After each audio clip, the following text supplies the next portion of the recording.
Okay, ladies and gentlemen, I've got a memorable story that I want to tell you today. A wondrous story.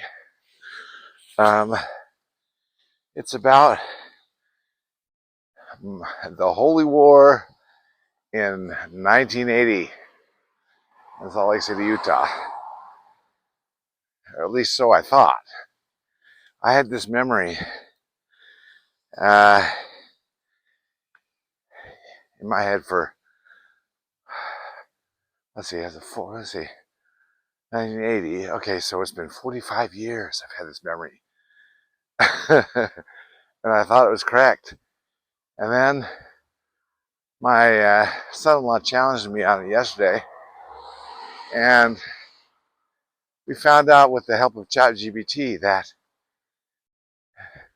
it's basically a good memory, except I got the teams wrong. So anyways, on the eve of the Holy War 2025, I thought I'd tell you this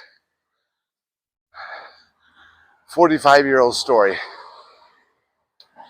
from my memory. And I'll first tell you the story, then I'll tell you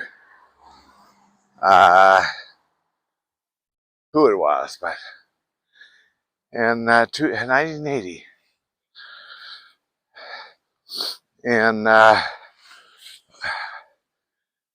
thought it was about this time of year, and it was just before I left as a missionary to Japan, and the day before I gave my farewell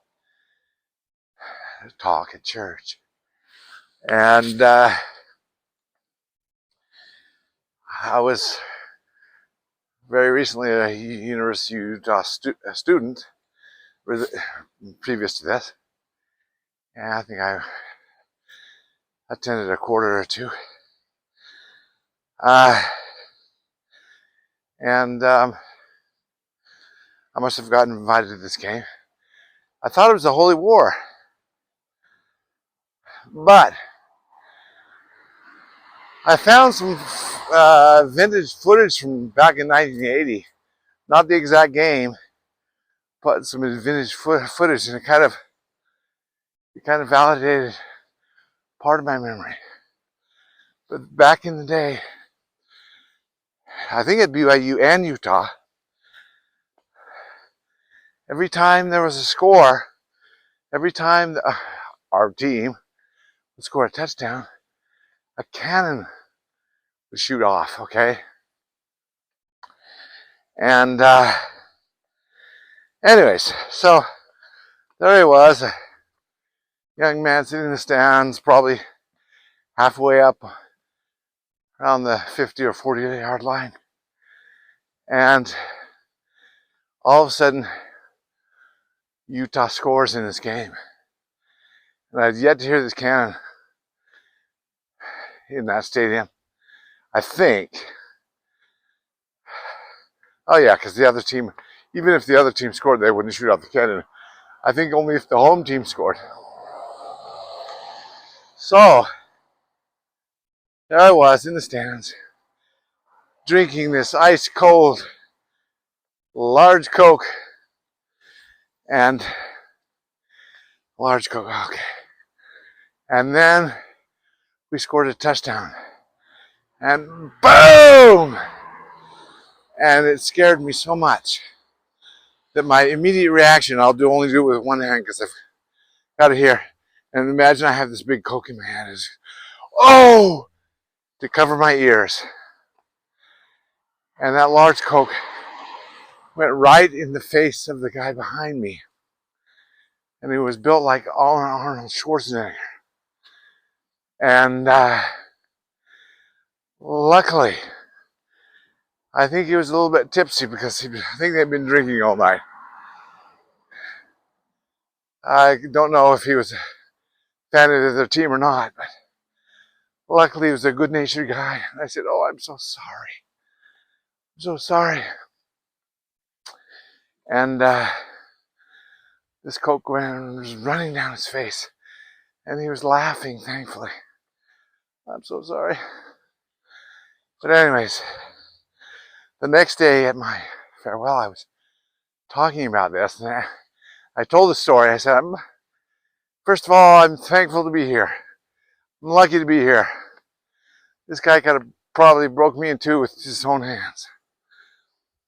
But then my young men's advisor at the time said, "Oh, Mark, you should have added this."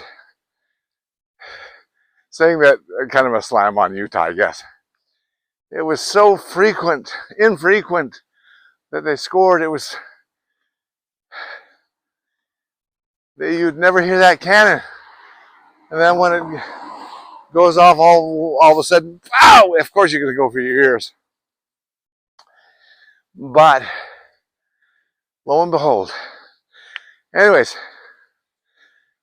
in my memory, this was always the BYU-Utah game, the Holy War, in 1980.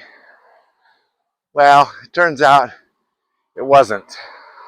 We looked up the schedule, and even in 1980, 1981, I think both Holy War games were played at BYU late November.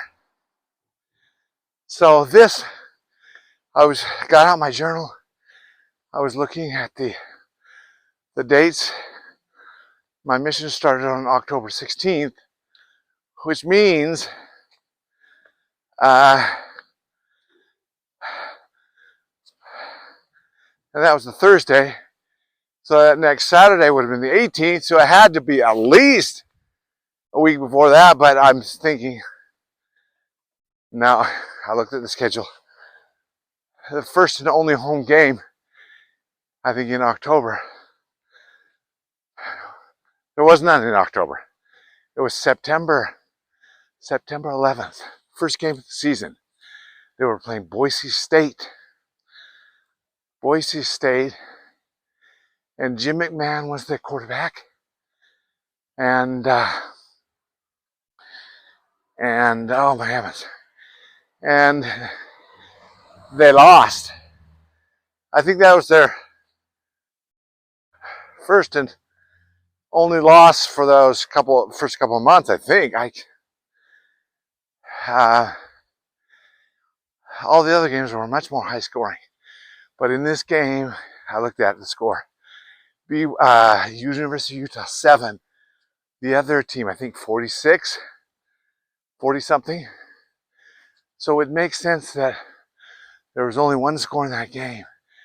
And the cannon shocked me so much that it forced me to go over my ears and pour this Coke all over the guy behind me, the poor soul. Oh, he was a nice guy. And I don't know if the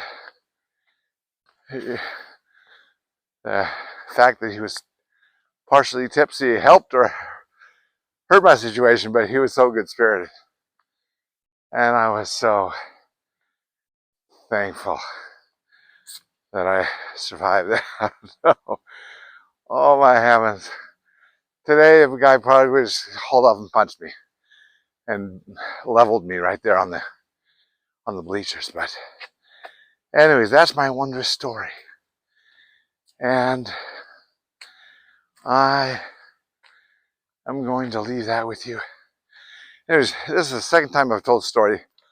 I told it like 2 days ago, and I come to find out I forgot to turn on my mic. So I double checked that today, so we should be okay. Thank you. Bye-bye.